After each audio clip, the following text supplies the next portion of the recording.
Hey, what's going on, everybody? Welcome to Therapy Talk Thursdays with EYPC.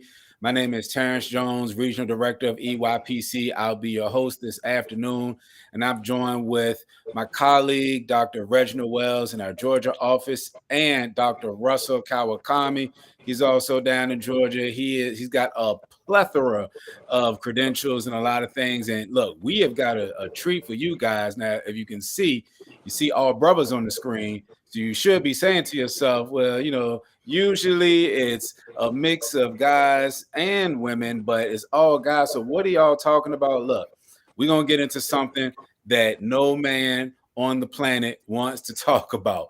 We're going to get into men and insecurities. I already know already is guys that have stood up off their couch and they balled up their fist. They might have thrown their phone and kicked over their iPad, because how can a man be insecure? If a man is insecure, then he's not a man. I know that's— Come on now. But we're going to get all into that. We're going to get all into it. But look, before we do, I want to make sure that you check us out on EY4PC.com for all your mental health needs.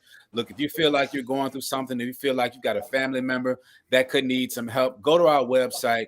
We will be able to help you. And if we can't help you, we'll be able to find and connect with some of our wide range of community partners that'll be able to help you as well. Or if you want to give us a call at 804-789-1314. Or if you are in need, you feel like you're in a mental health crisis, go ahead, hit that 988. That is the National Crisis Hotline, and someone will be ready to get with you right away. Gentlemen, how are you guys doing today, man? You feeling good? I hope you guys aren't dealing with the smog. Are you here in Virginia? We under like these artificial clouds here. It's not too great. How about you guys? It's Georgia right now in my area, so yeah, it's nice outside. Video, I was like, what? Oh man, how about you? Say it's nice outside, Dr. K? It's nice outside. This time of year especially, it's usually hot, but today in the last few days, it's a nice breeze. It reminds me of California weather. Just mid 80s, but nice breeze to top it off. Yeah, that's outstanding. I wish I could say the same. We have some of this apocalyptic weather right now. I got up, I walked the dog. It's all cloudy, but you can see that orange sun peeking through. And then you got rain, and then it's heavy rain, and then it drizzles, and now the sun is trying to peek through the clouds. This is a time to be alive, no doubt about it.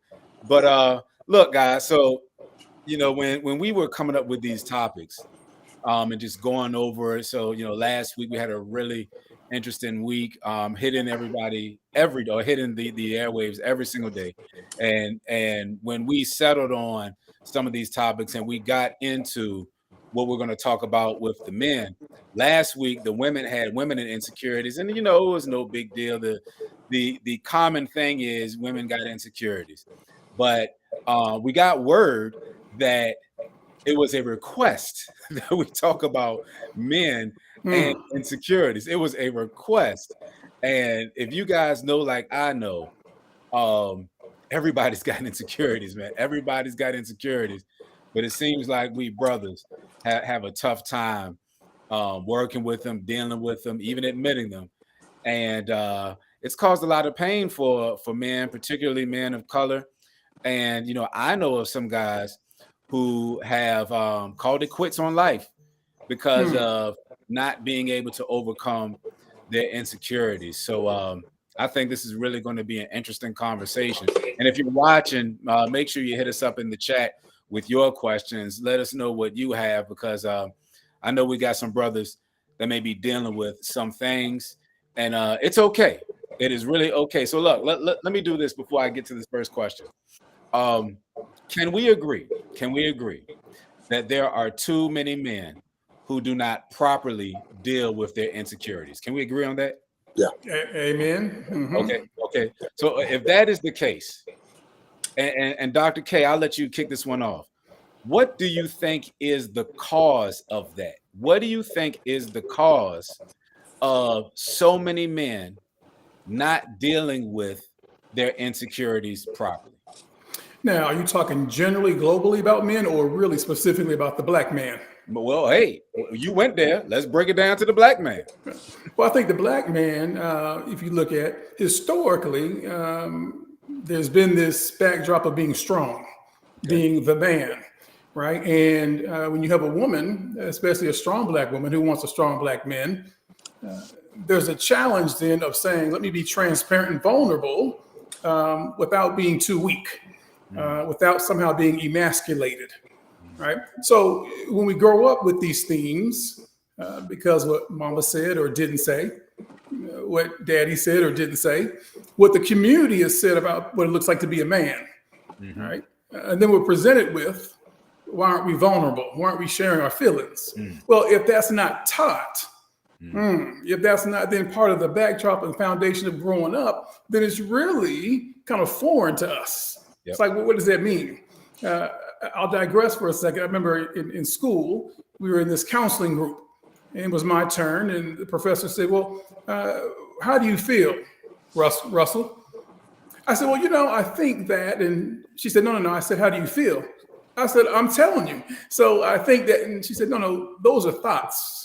I want you to talk about feelings. Right. And I thought it was awkward.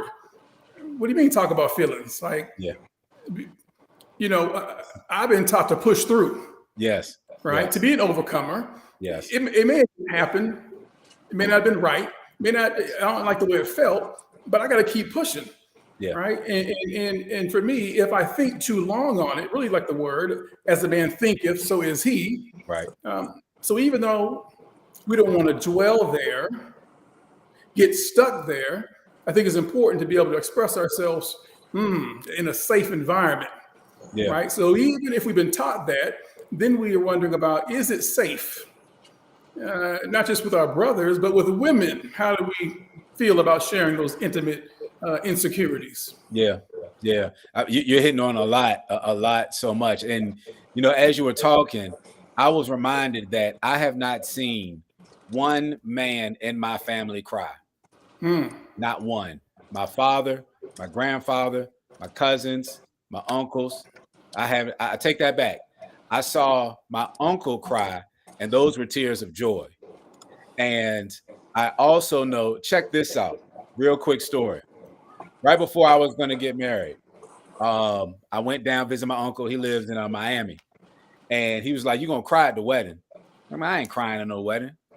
And he was like, "Oh, you gonna cry at the wedding?" I'm like, "Man, I ain't crying." So we going back and forth. So he goes in the back room, brings out this photo album, and he says, "Your mama got married at this church. Your aunt got married at this church. Now you getting married at this church. The emotion gonna get you. You gonna cry." I said, "Man, whatever, man. I ain't gonna cry." He said, "Put money on it." I said, "I bet I put money on it. $100. I'm gonna cry." I closed the photo album up, act like I had to go to the bathroom. And I cried in the bathroom.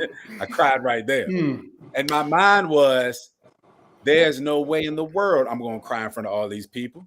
I don't care how beautiful my wife is when she come down here. I'm not doing that because my uncle is challenging me not to express this level of joy by crying. Wow. Dr. Wells, what do you think? What do you think the cause is? I think, when we talk about the issues of insecurity, for one thing, and I was just honestly looking at a definition here, and I was looking at it earlier today, just the word insecure, not firmly fixed, liable to give way or break. That's just talking about like a material thing. Right. But then when you get into the other definitions, it's not confident or assured, uncertain, and anxious. And I'm looking at that definition and going, those are like four different things when you really look at it. Right. The person not feeling confident, the person all of a sudden uncertain because maybe they're going into some other new confident, some new venture or something. But then the other side of it is that there's that anxiety that comes in with maybe you're having to do multiple things. And then that last thing where it says assured. And I think part of the thing is, number one, whatever's going on within that person, the thought process they've had, the experiences they've gone through, has it been something like a hammer that's been chipping away at a rock over a long period of time? For me, this is going to be presenting as a presenter, but also this is going to be therapeutic for me because I'm sitting here with my hand up and I'm letting people know I deal with insecurity and been dealing with it for years. And so it's important that there's some things that I know we're going to cover and discuss. It's important, number one, that we be honest about the things we've gone through, what we've experienced, and what's happening right now. And then being able to go from there as far as like, okay, how do I change this? Yeah, no, you're right. You're absolutely right. You know, what are the sayings? If you scared, say you scared. If you scared, go to church. So now we go to church and we wonder why it ain't nothing but women at the church. But you just told me if I was scared, the only place I can go to is church. So I don't want to be scared. So if you see me in church, that must mean I'm scared. So I ain't going. You know, we do this to ourselves. In fact, I want to extend this a little bit. Because Dr. K, you said something about safe spaces for women. And I read a post some months ago that a lot of brothers, they don't express their feelings, their insecurities, because they notice how women treat men who do express their feelings and insecurities. Do you think that's valid? Do you think that it's an understandable way for a guy to say, you know what? I watched how you did Joe. I watched how you treat Bob when he expressed himself. So I'm not going to do that. I'm going to keep it all on the inside because I've got insecurities, but you won't know about it because I saw how you treated those brothers. What do you think about that? Well, I think, if you look at, we learn things directly, we learn things indirectly, we learn things vicariously because we watched it from a distance, and the way someone treated someone when they shared something, and we think that's okay. I know next time that won't be me, right? If the person was embarrassed. But there's the saying, and we often see it in memes or on photos. It says what? Dance like no one's watching, sing like no one's listening, love what like you've never been hurt. Because when you've experienced that, you say, you know what, I've been hurt before. I don't really want to love anymore. They laughed when I was singing, therefore I don't want to sing, even though I really want to sing. So yeah, we can see things and recognize, I don't like the way that felt, or I felt embarrassed for him. Man, that was a intimate, vulnerable, transparent moment. But for some reason, right, the support wasn't there. It wasn't a safe space. I'm not a fan of the word safe space, but the truth is it needs to be a place. How about this? Forget safe space, unconditional love. I like that. Unconditional support that says, you know what, you can be you. You talk about crying. Just yesterday, I was talking to my children about my father. He's 87 years old. Came to live with me about 10 years ago after my mother passed, and dealing with some early dementia and post-stroke rehab. And I was telling my children, listen, I never imagined, right, he would be here kind of bedridden and this would be the life. And I said, but he's kind of low maintenance, no maintenance, always happy. And I've never seen him cry except when my mother passed, and that was for maybe 10 seconds. But I was sitting there and I said to my children, I was cleaning him up. He had an accident and I was getting frustrated. And he said, I'm sorry. He said, and then he asked me, is this how I have to live the rest of my life? And I was like, wow. And I'm telling my children the story. I just burst out crying. It was like really, I don't even know where it came from, but I've been holding it in. I've been strong for so long. Right. I just keep pushing. And so I cried and I sat there and I was like, wow, it was just this overwhelming feeling. And I looked up and I paused for a second, but I said, my children need to see me cry. They need to see a vulnerability. They need to see that, yes, I'm not Superman. Right. And that's where the balance comes in. So yes, we can be shaped by those things. And if you burn your hand on the stove, what does that teach you? Not to put my hand on the stove again. Right. There's an understanding, right? So you mentioned, or maybe even Dr. Wells said, the home training, how we're raised. When we look at things through our schema, right? Our glasses, our perspective. There's some homes that's how it's taught, right? There is that foundation. And ironically, I would posit that often that's in homes where maybe there's not a Black man, where the mother is more the nurturer, right? And she may be more of the comforter, where she expresses herself more, right? So the children may be more expressive in some ways versus when the father's there and he's saying, boy, get up, stop playing. You ain't hurt. Right. right? Mama comes along and says, oh, come on, you're okay. And dad's like, no, stop crying. Yeah. That bone right there, hey, don't worry about that. We'll take you to the hospital, but there's no crying, no feelings. Right. Right. So yeah, we are shaped, right? Yeah. But if we can dance like we've never been, like no one ever laughed, we can love like we've never been hurt. So maybe the question really is then, if we've been holding back, if we've been in this mode, really, it's a programming. We've been programmed. But if we want to get out of the programming, the question is, even with these conversations, how do we go forward to learn to deprogram, right? To no longer be concerned about the laughter, no longer be concerned about the past experience. What that really looks like is PTSD. Yeah. It's like, I've been hurt. I don't want to do that. I don't want to say that. So yeah, it is not just a conversation, I think, cognitively, or even, from an intellectual perspective, but how do we resolve the trauma that's been deposited because we watched someone else be laughed at, or maybe we just never been taught how to express ourselves. Yeah. Yeah. Dr. Wells, let me ask you this. How much do you think being a man, the way society sees it, the way the world sees it, is built on reputation and not necessarily character? And the reason I ask that is because as I'm listening to Dr. K talk, what I'm hearing, part of what he's saying is our reputation as men means a lot to us.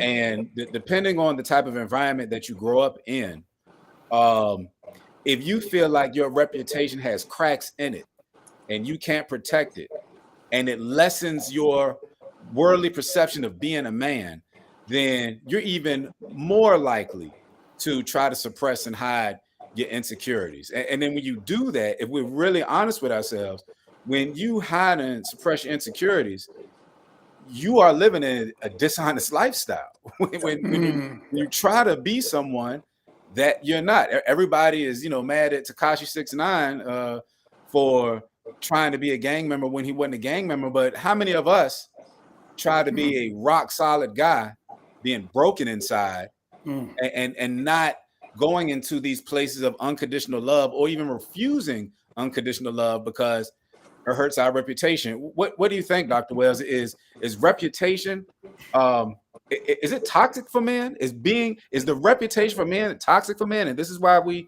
can't deal with our insecurities properly? Trying to think how to approach it, because on the one end, we have whole social media systems built on toxic mindset of what a man looks like, and we see it all the time. We have whole television shows, music, and so you're talking about a conglomeracy of all this stuff, and then like you said, shrinking it down. A man walking into a room, and the first thing he's taught is, put your shoulders up, stick your chest out, and inside he's a ticking time bomb. Right. He's a person that just feels like he's horrible, or he has that thought that's just playing like a record in his head. It's like the world's, worst horror movie, where all you're hearing is, you're in this room, somebody's going to say something about you, something's going to happen. Somebody's going to ask you the question, well, what do you do? And you're looking at everybody else wearing the nice suits, but you came in there with the polo shirt and the jeans because you don't fit that. Or how many times when we were growing up in our families, and you had that one relative, or whether it was the parent, whether it was the big brother, somebody who was constantly calling you names, who was always pointing out your wrongs. And like I said before I got on today, I'm sitting there reading. Sometimes it wasn't even the things that were said, it was things that weren't said. Right. And it was that silence of, okay, hey, I'm doing good in sports, I'm doing good in my grades, I'm doing these things, and nobody said anything. But it's when something went wrong, that's when all hell breaks loose. Hello. And you grow up with that mindset. You grow up with that because what you've been told is nothing but action. Yep. You don't communicate, because if you communicate, then if you say it the wrong way, you're just an angry person, and you don't know how to express yourself. So you grow up, and now you put on this persona, like you said earlier. You put on this persona, and you're trying to act a particular way, when inside you're trying to calculate. It's almost like you're trying to solve the world's biggest math problem, and you're constantly trying to figure out what's going on, but you're trying to adapt to this wherever you are. Job, a lot of us are struggling at homes, whether it's friendships, marriages, our families, and that insecurity just builds on itself Yeah. because you're always being checked. Mhm. And I think that it's so important, and I'm having to learn the importance of having that safe space because right now I don't have it. Mm. And I'm not to say like home or anything, but a lot of times us as men, when we're trying to talk with people, approach things, you've got the one man that you look at and go, everybody goes to that person because they're Right. super confident and they seem to have all their P's and Q's and everything. I give a great example. I was in a meeting yesterday and I came on and we're there and we're talking about a case, and another PhD came on, and we're out of the situation. I'm not going to talk about because of HIPAA or whatever, but as they're talking to him, they're referring to him as doctor, doctor, doctor.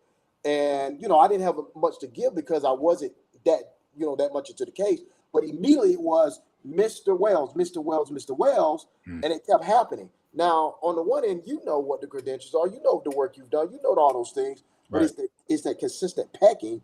And Mm. and there are a lot of men that go through something similar like that Mm. because there's something that's saying, yeah, you've done the work, you know what you're capable of doing, you know what you can do, but there's something that's always reminding you Mhm. of, okay, here's another mess up, here's another failure. And it's something that we got to check within ourselves. And you said something really big, Mr. Jones. It's so much easier for people to be able to give you information to tell you what you can do. Walk my shoes for a minute. Yeah. Yeah. Yeah. That I mean, wow. You're exactly right. And let me say this, and Go ahead. I'm sorry for interrupting. No, Even go ahead. like right now, here we are talking about men insecurities. Now, this is nothing against the women. When I say, as soon as we posted that thing, that chat went, vroom, and Yeah. it never stopped. Yeah. Yeah. But we hadn't got anything admitted. So I'm trying to get it out there because this is an opportunity. Here's a safe Yeah. place that we can Yeah. have that conversation. Yeah. I'm gonna tell you how real it is. Some years ago, I was at a men's meeting at my church, and our pastor wanted to break men up into smaller groups, and these smaller groups were going to be sort of like super pods where men would hold each other accountable and share and be and I like what you said, Dr. K, about these spaces of unconditional love. It would operate in that. And so um there was and I don't know if I had been ordained as a minister yet at that time, but let's say I had, because if it had to be only a few months. And so I'm sitting in this space, and there was another guy who was the leader of the meeting, who was also ordained as a minister. He and I were ordained together. And so, we were going around the circle. He was going around the circle, asking about things and discussing and lining up. And it was cool. And then he got to me and he said, "Oh, you all right? You got everything together." And just went to the next guy. And it touched me in a way because I'm like, wow, is it one, am I presenting an image that I do have it all together? Or is it B, is it the assumption because I know how to communicate, I understand the scriptures, and I serve with fervency, that everything is okay? And the fact that he just moved on and didn't even come back on the back end and say, "Hey, bro, are you cool though? For real, are you cool?" It shaped me in a way to be like, wow, I don't know, like you just said, Dr. Wells, if I really do have any spaces of unconditional love. And so then when you think about that, it's like, well, what are you going to do? Are you going to cry about it? Are you going to? And so you keep going and you keep moving. It's so tough. It's so tough as men to do that. And we're built in a situation where, for some of us, like we've been saying, too many of us have had to deal with the keep going, you keep moving, because we understand whether no matter what type of relationship is, it could be whether it's a friendship, whether it's a marriage or some type of significant other, employment. A lot of times it's the end. It's the end. Understand if you're in a relationship with a wife or a girlfriend, there's the insecurity of hey, financial situation. hey, what's going on with your job? Are we going to be able to move into a new home? Are we going to be, and then when it's the family, how many times we sat in family reunions, and what you've gotten hit with is, do you remember when such and such and such? Mm-hmm. And it's like, you don't see me as I am right now. I look like it. Man, come on, talk about it. Come on, talk about it. You see the nice car, and you assume that, the car paid off and everything else. And you don't know that at that moment there is that struggle. Yeah. And the insecurity is, we've been told you're supposed to have it together. You black man, you've been told you can't have certain emotions, because if you show those emotions, then immediately you're either too aggressive or you're too weak. We don't get the in between. Yeah. We don't get that part. And so even when it comes to whether if you're supervising someone, and a lot of times one of the most important questions we as men need to hear, and I wish everyone could hear this. If you simply ask me, don't say, Russ, what's wrong? Because we're going to give you the lie. Everybody knows what the lie is. Nothing. Mm-hmm. The word nothing is the biggest lie. And I had to say, God, forgive me for being a liar. Yeah. Because how many times I've been trained and taught, and people say, you're a grown man now. You're not supposed to go with what happened, how you were brought up and everything. No, that's not true. No, it's not true. That stuff has been ingrained in your situations. But a lot of times we will lie and say nothing, and that stuff is just literally, it's just grinding within us. To say, are you okay, is a whole nother realm for some of us. Yeah. Yeah. That leads to this next question I have. Why do you guys think, and I really love the term change from safe spaces to unconditional love.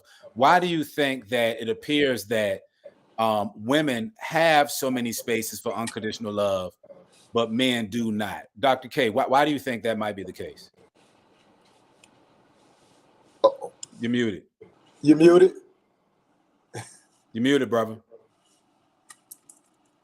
You're muted.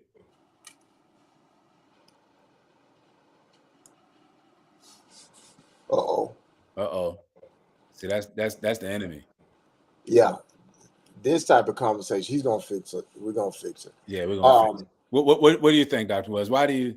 I tell you what, you work on that to see if we're good, because we got some things in here. Yeah, Sharik, I hope I'm pronouncing your name correctly. We definitely need these conversations. You're right, we definitely need it. But we definitely need brothers to talk about it. Yeah. Tammy Carter, I don't know what you're saying wow to. I almost believe you might be saying wow to the story that I was telling about another guy. And let me expand on that. That wasn't malicious. I'm sure he didn't mean anything wrong by it. But again, the assumption of having it all together for a man, that impacts a man so much that he is less likely to share his insecurities. And Dr. Well, look, you hit it. When you're a man and there's certain expectations laid out for you. Look, you went to college, you go to church, you're not in the streets like that. You overcame some things. Oh, we expect for you to be able to purchase the home. We expect for you to, and if you don't do it, then there's a problem. And if you display a crack while doing it, there's a problem. So, of course, a man is going to be like, well, you know what? In that case, I'm going to keep my head down, and I'm going to work, and I'm going to do what I got to do, and I'm going to suck it up. Yeah. And I think the reality is that what we have seen over and over again is that we understand that there's the plan, and I'm going to speak, as a man, as a black man, as a Christian man. Some of the things that we often have is that there is this status that's out there that clearly says that this is what you're supposed to meet. You can't make any mistakes. Or if you make a mistake, this is what we're going to remember. This is the go-to every time. And for us, it's even a struggle for some of us just to apologize and say, I'm sorry, let me correct it and let me straighten it out. And maybe you were brought up in that manner. Maybe you were told that, hey, you need to apologize. You need to humble yourself to be able to do that. But for so many of us, when we've said that we're sorry about something or we made a mistake, immediately it was brought as, here is the weakness. And here's the thing that I think sometimes if people really make the effort when we're working on communication, because often we hear people say, and I get it, it's easy for us to come in here as professionals and say a lot of these things. How can you say that when I know about you? I know that there are things that you can't be trusted in, that you have problem with communication or whatever. These things exist outside of us, whether we good or not. These truths about us being able to use effective communication and do those things that are good, those things exist outside of us. We got to get them ingrained. But if there's that consistent, fighting every day, because when you start dealing with the depression and you start dealing with the anxiety and insecurity is like a deadly poison when we talk about from a man's perspective. It's a slow killing poison because you're constantly nervous about when am I going to mess up again? Yeah. Yeah. Let's see if Dr. K is back. Dr. K, can you say something? Oh, he's Oh, still he's on still mute. muted. Okay. Dr. K, let me get you to log out and log back in. Let's see if that works. So we'll let him log out and log back in because something may have shut him off. I don't know what. Okay. It's the fact that brothers are opening up about their feelings. Yeah. That's what it is. Because I tell you, if you have a emotionally open man in your sphere, then you got a powerful man. If he is emotionally available, he's a powerful man. But if he's emotionally unavailable, then he may be dutiful, he may be responsible, but he's got weaknesses that at the drop of a dime, everything could fall flat. Everything. Let's see if Dr. K is back. Dr. K, say something, my brother. He is still. It's something that's going on with his sound. It's something going on with his sound. So. Well, so look, let me ask you this. Why do you think? Oh, here we go. We got a comment here. It's this Stacy. She says it also comes from how others are programmed, which leads to how women look at men to always be strong. Good point. I feel that open communication with others, taking small steps, helps with overcoming. Me as a woman continually search for a safe space. I was always told that an emotional man is a weak man. Wow. There you go. There you go. So if I'm a guy and, I got feelings about certain things, and I believe that most women are like Stacy, who have been told that an emotional man is a weak man. Well, guess what? You can counsel me showing any emotion. Because if I do show emotion, I'm not going to get the woman. And I'm not going to be sexually frustrated. I would rather be emotionally frustrated than sexually frustrated. And I would suppress my emotions. Let's see what you got, Dr. K. So can you hear me now? Yeah, there we go. There we go. Praise God. Praise the Lord. A couple of things came up when, we were talking, and I'm going to throw a few things out. One is imposter syndrome. There you go. Okay, and we'll come back to that in a second. But from my personal experience, well, you just bought 15 minutes with just saying that phrase. So hello, right? When I've been suited up, looking good, smelling good, it has a perception with it, right? And so when I've done things so well, right, and because I don't look like what I've been through, now that'll preach right there another hour. Because I don't look like what I've been through, folks have a perception of me, right, that has me on a pedestal, right? So when I make things look so easy on the outside, but T.D. Jakes would often say, if they knew what it took to get here, if they knew what we've been through, they'd have a different perspective on who we are and what we've been through. They wouldn't have put us on this pedestal because we would be human, right? The other thing is, the higher we go in terms of leadership, do we congregate with others, right, who are open and transparent, right? The higher we go, it's tough to come together with individuals who have a like-mindedness, who are willing to share those things and shed a tear. More and more difficult. The higher you go, the less folks you can trust, right, to be in your circle and to be vulnerable about. But again, I think if they knew what we've been through, they wouldn't have us over in the corner, like you said, that brother that approached you and kind of put you to the side because you don't have any issues. You know, oh, man, you ain't got no issues. What you mean? Sure, I do. No, because I look like, walk like, talk like, doesn't mean I'm still human, right? I may handle it differently, right? The saying is what? Never let them see you sweat. Right. So if I'm not super emotional, if I'm acting like I got it together, not even acting if I just do, but doesn't mean I still don't have issues and want to talk to someone about it, right? Yeah. And if we circle back around to the imposter syndrome, right, many folks are walking around as, Dr. Wells said, going into a room, you're looking around and you got your suit on, or maybe they have suits on and you have this polo on, and you're wondering, like, do I even belong with these people, right? But that's about being taught some stuff, right? Self-efficacy, right, is our belief in our own ability. And at some point, folks go through the imposter syndrome in a way where they come out saying, you know what? I've always been, that'll preach. It's always on the inside of us already, right? God has given us everything we need, right? But let us have a bump in the road. Let someone close to us say something that we deem as hurtful, right? All of a sudden it's like, wow, I'll never say that again. I'll never be open like that. So yeah, there's a plethora, a myriad of things that affect us, right? The home life, the social life, our intimate life, even the church life. Especially the church life. Hello. It's the church, it's the hospital. But they say, it's interesting. The hospital is the place that often people go to be healed, right? To get help. Right. Sometimes the church is the place that ends up hurting those who are healing, that need the healing. Yeah. But yeah, if we could find groups, small groups especially, there's many churches that have that are designed to talk about intimacy. They're designed to really help resolve some of the pain from the past. Otherwise, we're just putting a suit on, looking good, smelling good, but we're still hurt. We're still broken inside. Yeah, absolutely.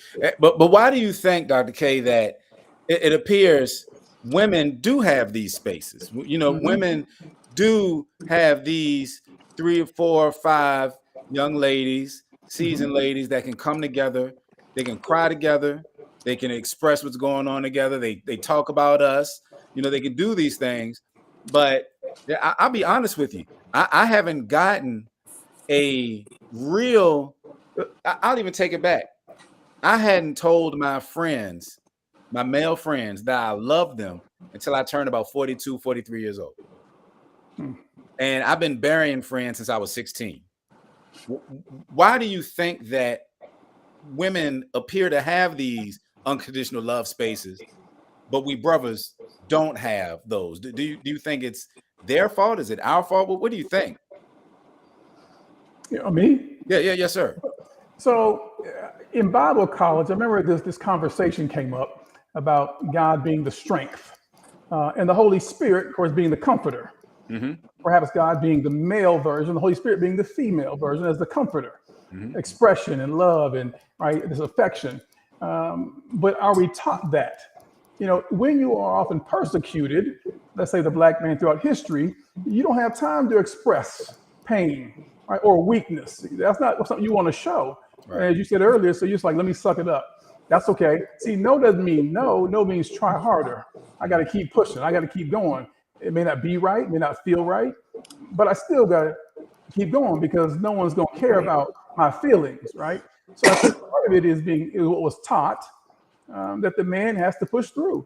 Like I said, if my child's outside, he runs and he falls, I might go out there and pick him up. Come on, boy, you all right.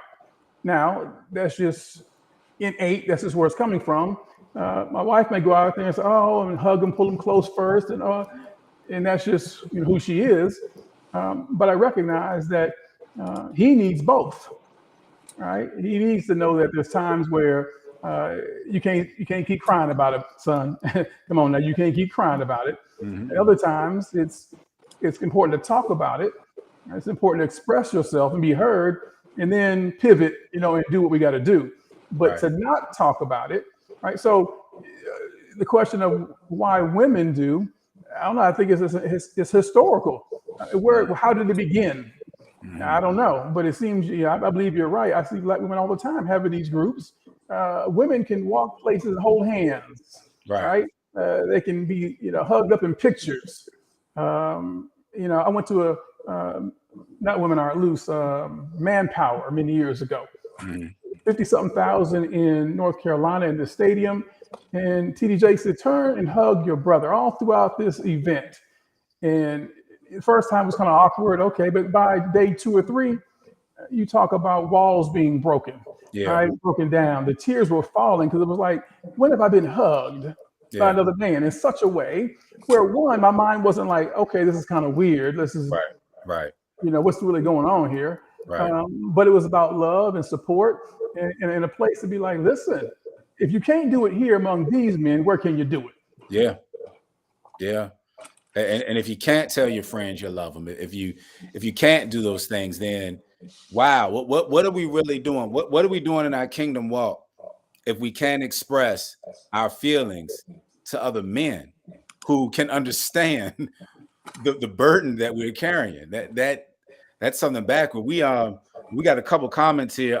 Tammy says, dressed up messes, looking at the outside and strip people up for centuries. Look, and for a man, and I'll speak for myself, and I think I'm speaking for other men. Look, when you're fresh and you appear to have it all together, then people put this perception on you, this expectation on you, and they might be tripping up, but then you might be tripping up trying to keep up with what they think that you are, and so it's a problem all over the place.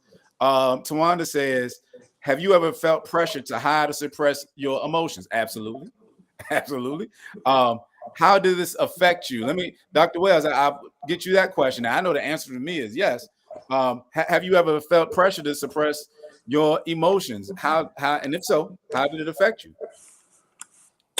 Yes, and affecting me now. Wow. And the thing is that it gets to a point where I am second guessing myself constantly.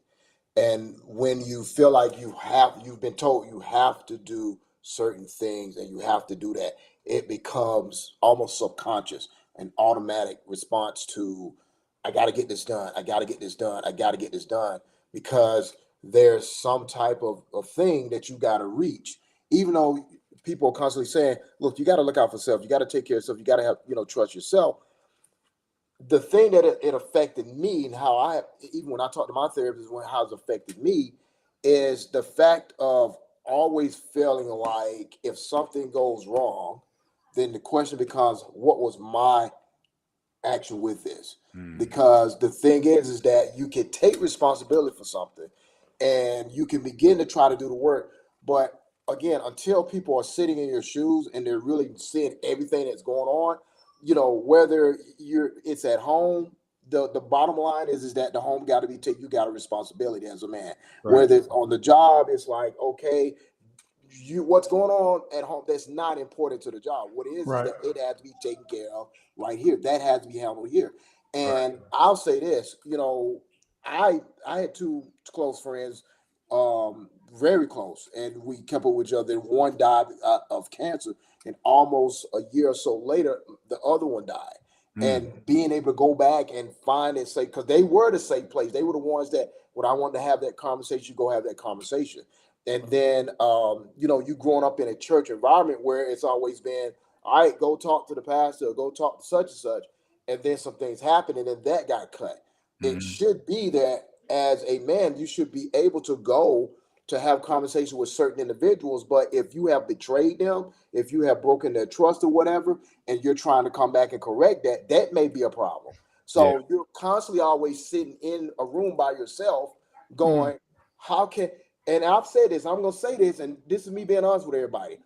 For the last 6 months, the question has always come up in my head, and this is me just being honest, and this is why this is important, and why men have to have these conversations is, can I go through one day without messing up today?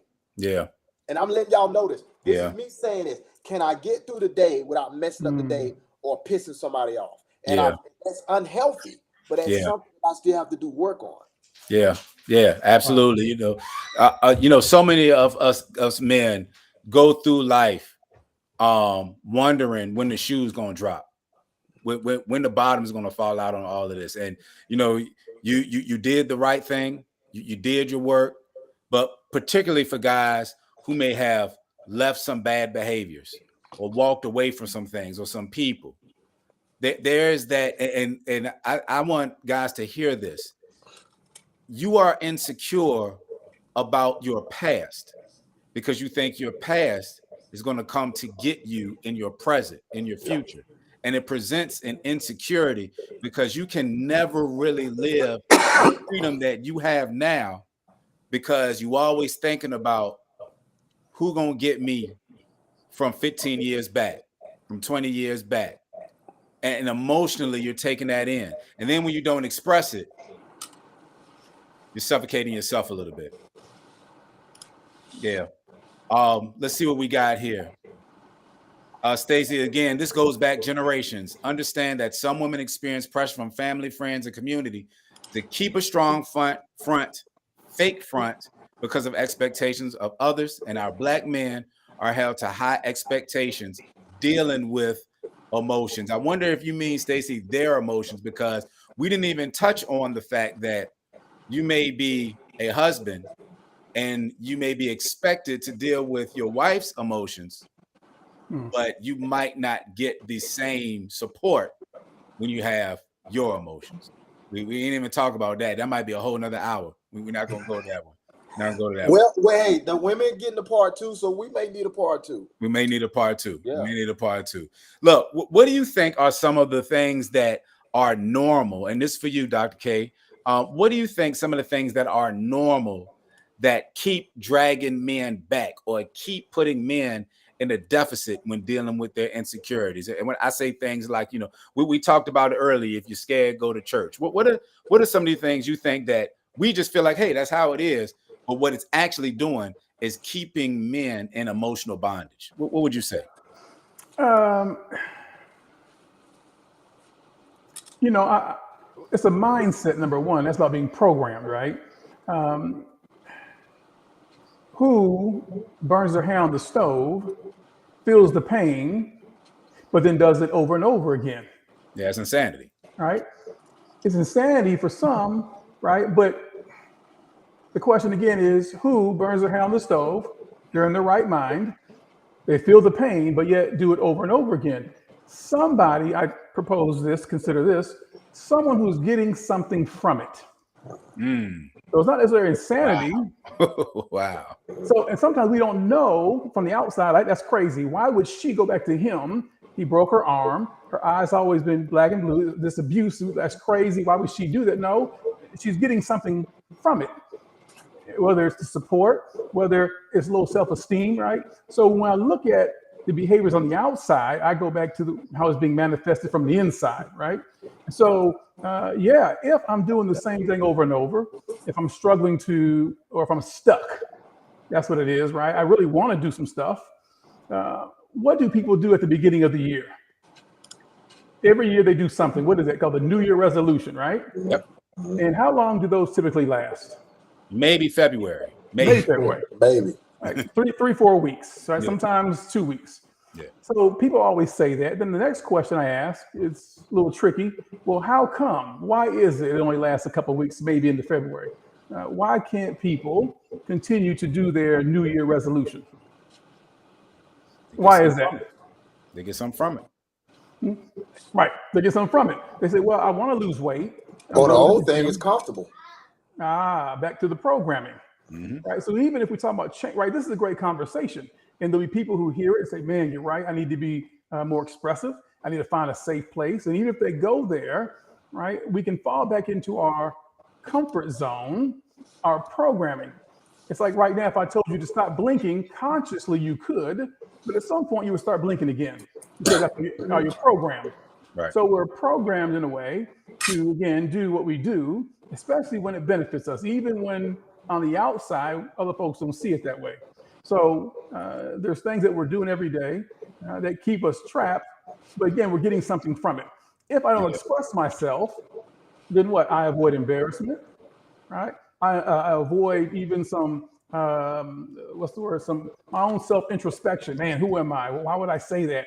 I don't like the way it feels. Am I really a man to cry in front of somebody, right? So we want to change, but if we're not in a place to continue to do the work, right? It's just not only a transformation, but it's a transformation of mind, body, and spirit, Yeah. right? So it takes more than a conversation. It takes some real therapy, right? A place to resolve some hurt, resolve some pain that allows us to release from the time someone laughed at us, Yeah. right, when we were dancing. Allows an opportunity to release the stuff that when I was hurt because I was, I put myself out there when I was being loved, right? Yeah. There has to be a balance between logically knowing I need to change, but then the stuff that's stuck in us neurologically, it's in our system. Mm-hmm. Yeah, I want to change. I want to express myself, but golly, when I did it before, it wasn't a good outcome. Yeah. Right? It wasn't taken very well, even with on the home front, let's say with women, but especially with men. Right? I've talked to men, and there's times I had to say, if it is to be, these are the 10 most powerful 2-letter words, right? The 10 most powerful 2-letter words. If it is to be, it is up to me. So I can go into a group of people and I'm wanting transparency and vulnerability, but then I realize I got to set the standard sometimes. I got to step out there and demonstrate something, right? Yep. Because when I let my light shine, it also encourages others to say, wow, you know what? I really wanted to be transparent too, but I didn't really want to say anything. But now that you are sharing that, right, that's when the floodgates open up. Like, okay, it's safe now. We can do that. Right. So, yeah, I think it's an ongoing conversation with venues like this, a forum like this, but then also, right, live, bringing folks together to not just talk about it, but then to do some healing. Dr. Wells, right? There's some healing, on the spot healing. I do a lot of somatic therapy, right? Like hypnotherapy to not just change the mind, but what's stuck in our system. Mm-hmm. Going back. Yes, because someone said, listen, I know I forgave him. I say I did, but how come when he comes home late and he looks like that, smells like that, then I say, you know what? And I bring up all the old stuff. I said I forgave him, but then how come I keep bringing it up? Because it's still stuck in our system. Right. So, we can talk about it, but we can do on-the-spot therapy for folks. Have them delete a memory, resolve the stuff, right, to really clear their system, right? So they're no longer holding on to this stuff, that which they're unaware of in their subconscious mind. It goes beyond just the conversation. That's the person with the new resolution. I want to save money. I want to lose weight. 3-4 weeks, I'm going to the gym. I'm eating more chicken, grilled meat, more water, right? Less sugar. But then why am I back in the drive-thru ordering a number 2 extra cheese? Right. Because there was an emotional component that kicked in because that stuff wasn't dealt with. Yeah. Let's continue that a little bit. Dr. Wells, what would you say? Let's say there's a brother watching this right now, and he did what Dr. K just explained. He's hearing this, and he's saying, you know what? They're talking about me. I need to. I'm emotionally stunted. I've got insecurities that I really need to express to someone, but I don't know how. How would you help? What would you say to that man that's listening and needs a first step towards this emotional healing?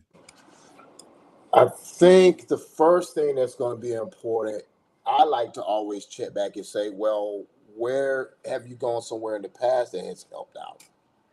Who have you talked to in the past? Is that person still around? Are they there? The second thing is that, we have to have those systems out there, those resources to begin to offer. Even getting to know that person, even when you're having that conversation with them, you offering yourself automatically and saying, hey, let's build that relationship so you have that safe place where you can be vulnerable and open yourself up.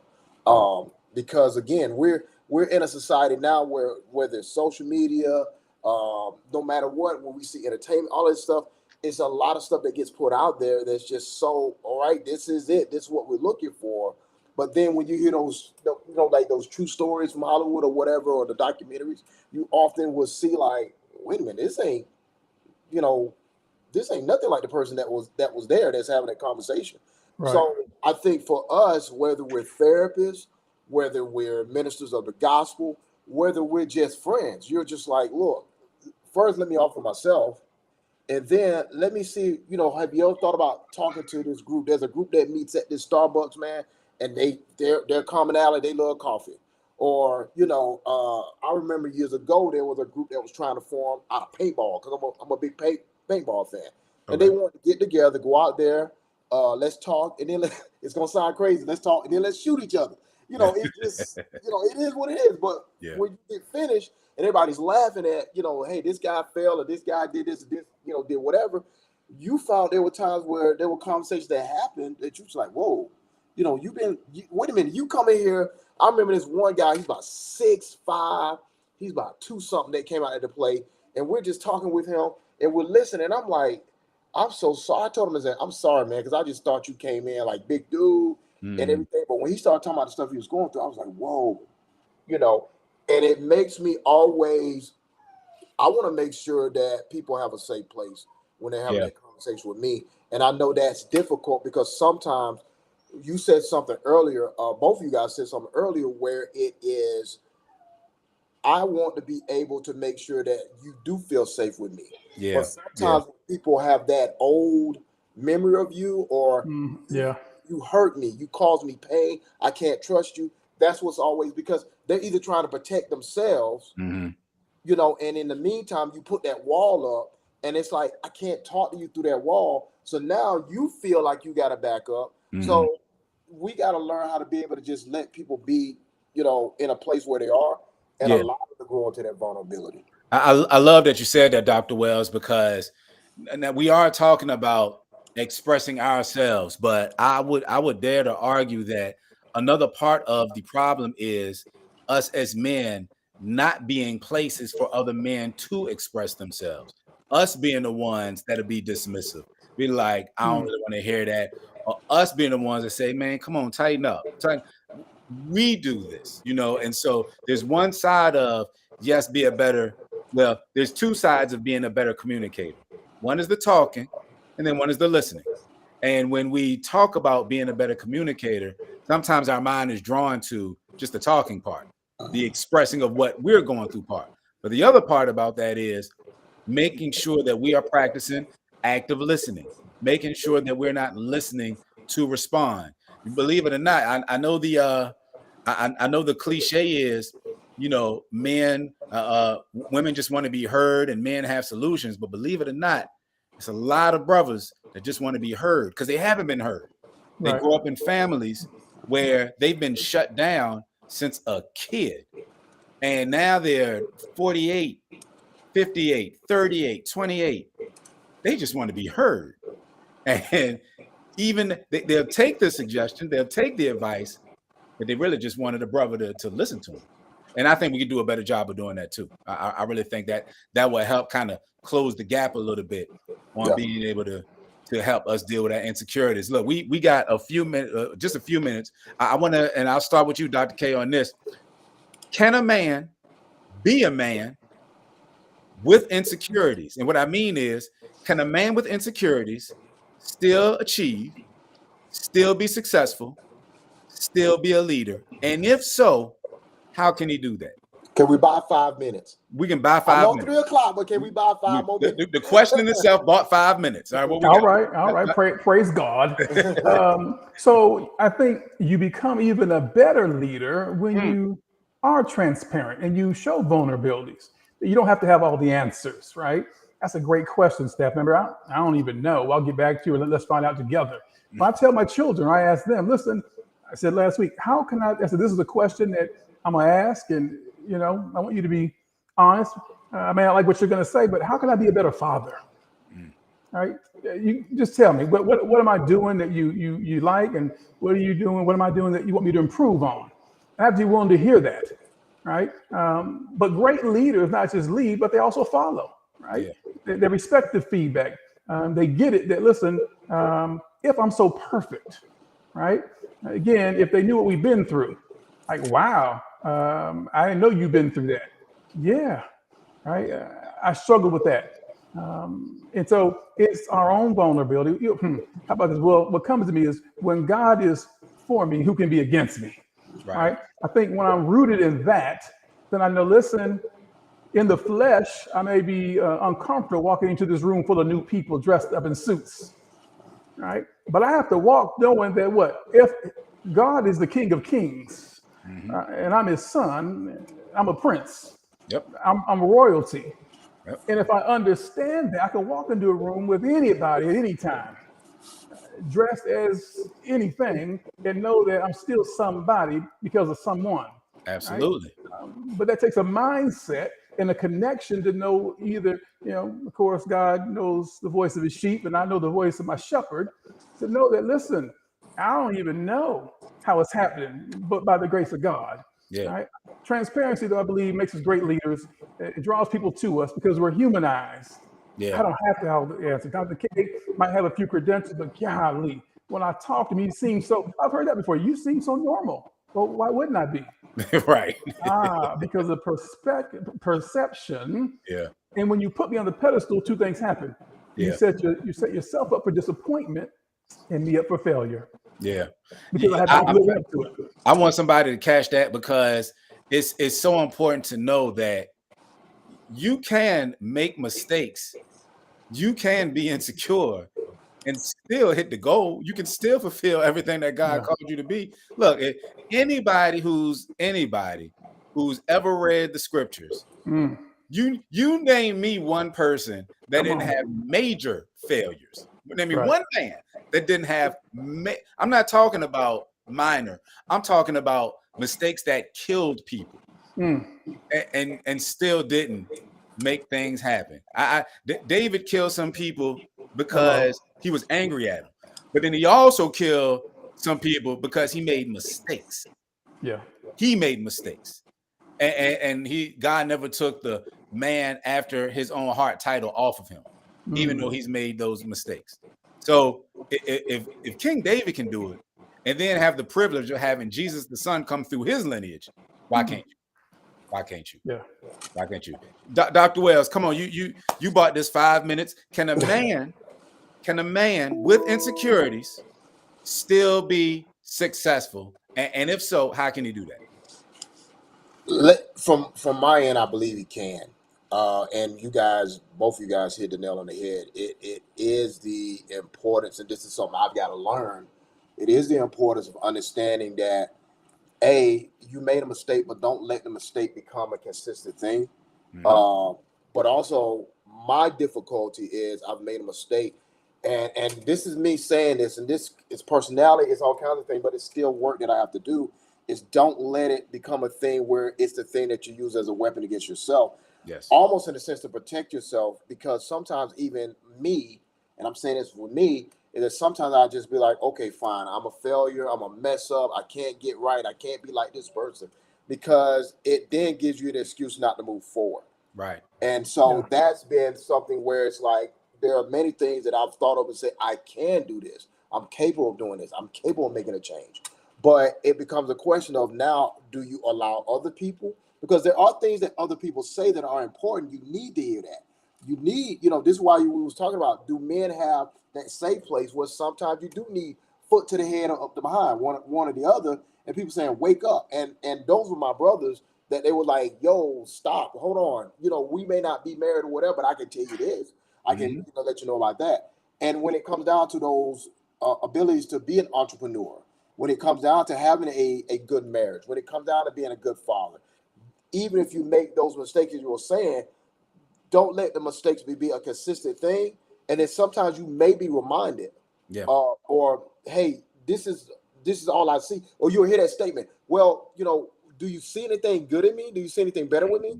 And what you'll get is, well, that's all I see. And until you do something different, that's all I'm going to see. So even in that yourself, you can hear that part, but then it's like, what do you do with that information? Yeah. How do you deal with that? So sometimes it does take you sitting down and writing out those goals and saying, okay, here's what I want to do. Here's where I tried this, it messed up. Maybe I need to try this a different way. It can happen. It may take longer. This is something else that we need to learn as men. Look at your brothers as good role models, but you may not be following the same pattern. They may have did it in 2 years. You may catch the 10, but you still do it. And I think it's important to have somebody say, every so often say, hey, man, I noticed you did such great job. Yeah. It's that one when you hear that, you'll be surprised at how many men, whether you're employee, husband, friend, son, whatever, you hear that and it just changes the whole day. It reboosts you. Because many of us, as men, a lot of times we're so wore out and tired. We're so broke down.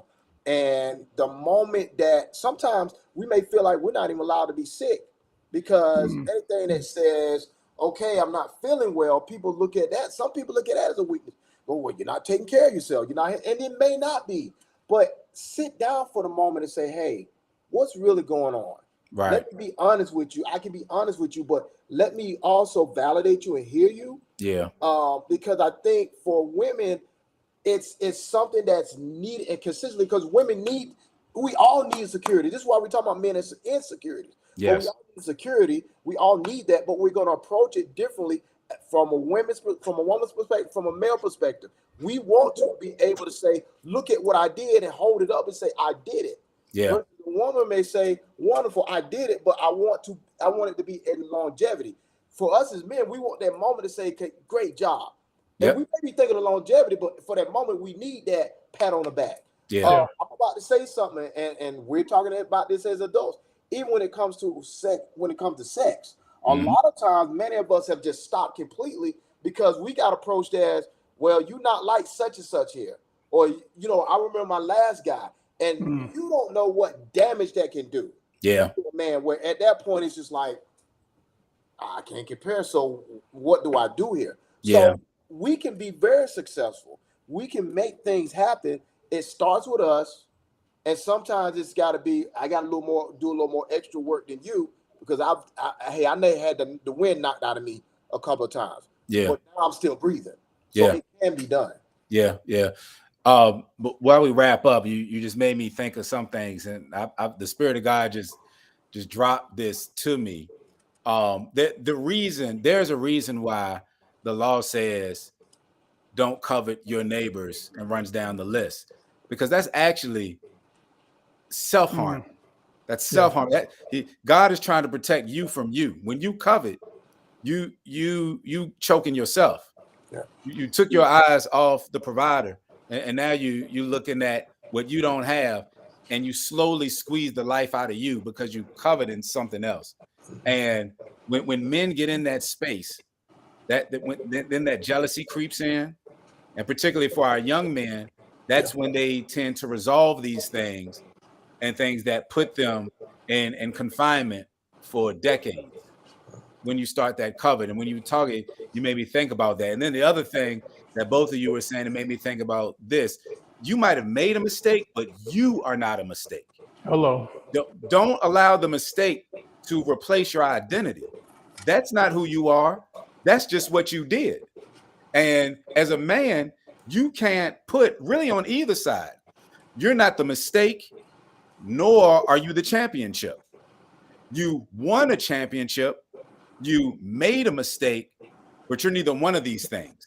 Right. You are you, and you produced these things, but you are you.